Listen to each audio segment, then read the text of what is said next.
Good day fellas. இன்றைக்கி நம்ம என்ன பார்க்க போகிறோம் அப்படின்னா கிளியர் ஸ்கேன் அப்படிங்கிற ஒரு ஆப்பை பற்றி பார்க்க போகிறோம். இந்த ஆப் எதுக்கு பயன்படுத்துகிறோம் அப்படின்னா வந்துட்டு பிடிஎஃபாக நம்மளோட டாக்குமெண்ட்ஸை வந்து கன்வெர்ட் பண்ணிக்கலாம். ஓகே, ஸோ இது வந்து கூகுள் ப்ளே ஸ்டோரில் போய்ட்டு கிளியர் ஸ்கேன் டைப் பண்ணிங்க அப்படின்னாலே வந்துட்டு ஈஸியாக கிடைக்கும். ஸோ அதை நீங்கள் ஜஸ்ட்டு இன்ஸ்டால் பண்ணிங்க அப்படின்னா வந்துட்டு அலோக் பண்ண கேட்கும் எல்லாத்தையுமே. ஸோ அது எல்லாத்தையுமே அலோக் கொடுத்துருங்க. You can import the documents, அதாவது கேலரிலேருந்து நீங்கள் வந்து கண்டென்ட் எடுத்துக்கலாம். அப்படி இல்லை அப்படின்னா கேமராலேருந்து டைரெக்டாக நீங்கள் எடுத்துக்கலாம். ஓகே, ஸோ இப்போ நம்ம பார்க்குறது கேமராலேருந்து எடுக்கக்கூடிய ஒரு கண்டென்ட்டு தான். ஓகே, நம்ம ஜஸ்ட்டு அதை ஷார்ட் எடுக்கிறோம், அதை அப்படியே வந்துட்டு அந்த 4 கார்னரையும் வந்துட்டு கிராப் பண்ணிக்கிறோம், சூஸ் பண்ணிக்கிறோம் கிட்டத்தட்ட. ஸோ சூஸ் பண்ணிவிட்டு டிக் பண்ணோம் அப்படின்னா அப்படியே வந்துடும்.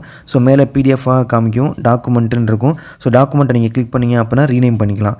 ஓகே, ஸோ இது வந்துட்டு சிங்கிள் பேஜாக தான் இருக்கும். இப்போ நம்மளுக்கு மல்டிபிள் பேஜாக வேணும் அப்படின்னா வந்துட்டு ரைட் சைடு கீழே பார்த்தீங்கன்னு வச்சிங்களேன், ஒரு பேஜ் மாதிரி காமிக்கிதில் அதை கிளிக் பண்ணிங்க அப்படின்னா 2 பேஜாக மாறிடும். ஓகேவா, ஸோ அது மாதிரி கிளிக் ஆனதுக்கப்புறம் நீங்கள் அப்படியே ஜஸ்ட்டு எல்லா பேஜையும் திருப்பி ஜஸ்ட்டு கிளிக் பண்ணிக்கிட்டே இருந்தீங்கன்னா போதும். அப்படியே எல்லா பேஜுமே வந்து அப்படியே ஷார்ட் எடுத்துகிட்டே வரும்.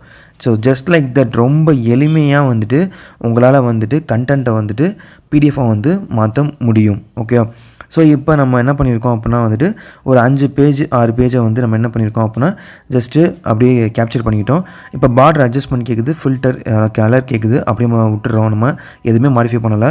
ஸோ ஜஸ்ட் அந்த 4 அட்ஜஸ்ட்மெண்ட் இருக்குல்ல, 4 கார்னர், ஸோ அதை மட்டும் நம்ம அட்ஜஸ்ட் பண்ணிக்கிறோம். ஸோ அட்ஜஸ்ட் பண்ணுறப்ப பார்த்தீங்கன்னா உங்களுக்கு அதை வந்து பக்கத்துலேயே காமிக்குது, நீங்கள் எந்த அளவுக்கு வந்து நீங்கள் கொண்டு போகிறீங்க அப்படின்னு சொல்லிட்டு. ஸோ நீங்கள் எந்த இது கரெக்டாக உங்களுக்கு பொசிஷன் தேவையோ அதை நீங்கள் ஜஸ்ட்டு சூஸ் பண்ணாலே போதும். ஸோ எல்லா இதுக்குமே பேஜுக்குமே வந்துட்டு நம்ம சூஸ் பண்ணிக்கணும். ஸோ இப்போ வந்து 3 முடிச்சிட்டோம், இப்போ 4க்கு வரோம். ஸோ அடுத்தது 5, அது மாதிரி 6. ஸோ எல்லாத்தையுமே நம்ம முடித்ததுக்கப்புறம் ஜஸ்ட் இங்கே கீழேருந்து ஒரு டிக் சிம்பல் இருக்குல்ல, அதை ஜஸ்ட் அப்படி கிளிக் பண்ணிங்க அப்படின்னா போதும், அப்படியே வந்துட்டு சேவ் ஆகிடும். ஸோ சேவ் ஆனதுக்கப்புறம் நீங்கள் என்ன பண்ணணும் அப்படின்னா அது பிடிஎஃபாக சேவ் பண்ணிக்கணும். உங்களுக்கு வேணும்னா நீங்கள் டாக்குமெண்ட்டை வந்துட்டு ரீநேம் பண்ணிக்கலாம். ஓகேவா, ஸோ இங்கே டாக்குமெண்ட் 2ன்னு வருதுல்ல, அந்த இடத்துல உங்கள் டாக்குமெண்ட் 3 டாக்குமெண்ட் 4ன்னு வரும். ஸோ அதை ஜஸ்ட் கிளிக் பண்ணிங்க அப்படின்னா அதை ரீநேம் பண்ணிக்கலாம். ஸோ நான் இங்கே என்ன பண்ணுறேன் அப்படின்னா ஜஸ்ட்டு எக்ஸாம் 1 அப்படின்னு சொல்லி இது பண்ணிக்கிறேன். ஸோ அப்போ என்ன பண்ணுறேன் அப்படின்னா பிடிஎஃபாக கிளிக் பண்ணி பார்க்குறேன், அப்படியே எல்லாமே வந்துட்டு ஒரு சிங்கிள் பிடிஎஃப் ஃபைலாக வந்துருச்சு. ஓகேவா, இது ஒரு 3.55 MBயில் இருக்குது. மொத்தம் ஒரு 6 இமேஜ் 8 இமேஜ் இருக்குது மொத்தம் இதில்.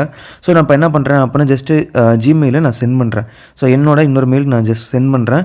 நீங்கள் யாருக்கு வேணாலும் இது மாதிரி அனுப்பிக்கலாம். நீங்கள் ஜிமெயிலையோ இல்லை வாட்ஸ்அப் மூலியமோ நீங்கள் அனுப்பிக்கலாம் உங்கள் டேட்டாவை, அதாவது இந்த பிடிஎஃப் ஃபைலை. ஓகே, ஸோ இவ்வளோ தான் நம்ம ஒர்க்கே. ரொம்ப எளிமையான ப்ராசஸ். இந்த கிளியர் ஸ்கேன் ஆப்பை பயன்படுத்தி நீங்கள் பிடிஎஃபாக மாற்றிக்கலாம். So that's it fellas for today. By.